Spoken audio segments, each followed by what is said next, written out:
ẹ̀yin èèyàn mo fẹ́ sáré wájà wèrè ọmọ yìí, wèrè ọmọ Àkànkẹ́ yẹn. Àkànkẹ́ Alpha ó lọ sí.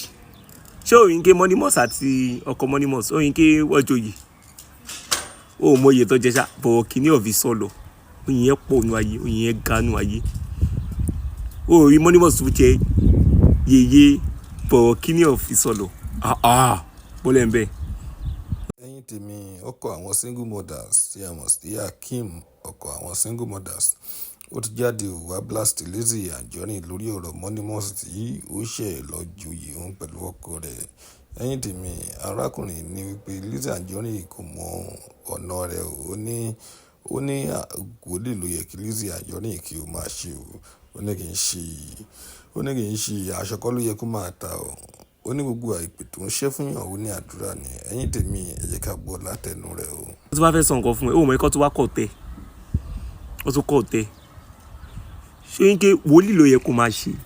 Olóṣì ni ẹ. Ó mọ kọ́lì ni ẹ. Aṣọ tó ń ta yẹn kò ń ṣe. Ó yẹ kó lọ síbi kéwúbù àbí síráfù. Kó lọ sí kéwúbù wọ àbí sẹ́lẹ̀. Kó jókòó síbẹ̀ kó máa woṣẹ́ fẹ́yàn. Wòlíì ni ẹ. Ó gbé ìpè tó máa ń ṣe fẹ́yàn. Àdúrà ni.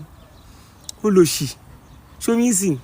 Ṣé oyin bó ṣe jáde bó ṣe búbú Mọ́nímọ́s tó lóṣì? Ọkọ wọn tún kọ̀ tẹ́. Ó tún joyè. Bàbá joyè bọ̀ kíní of ìsọlọ̀. Ìyàwó jẹ́ yèyé of ìsọlọ̀. Oyin yẹn kò kéré.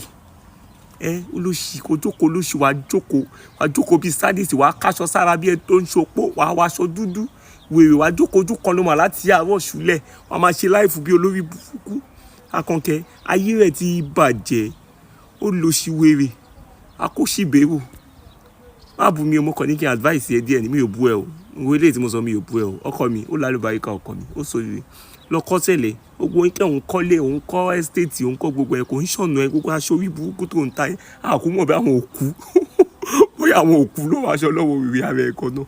Àmọ́ tó yá ẹni tó rí ẹ̀ bá pé tó bá jẹ́ àlàyé gidi kò yẹ kó máa patronize ẹ̀ rárá.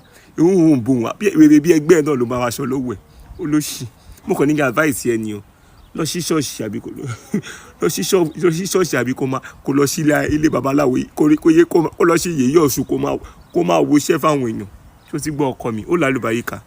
Mi ò bú ẹ o mo kàn ní advice ẹ ni.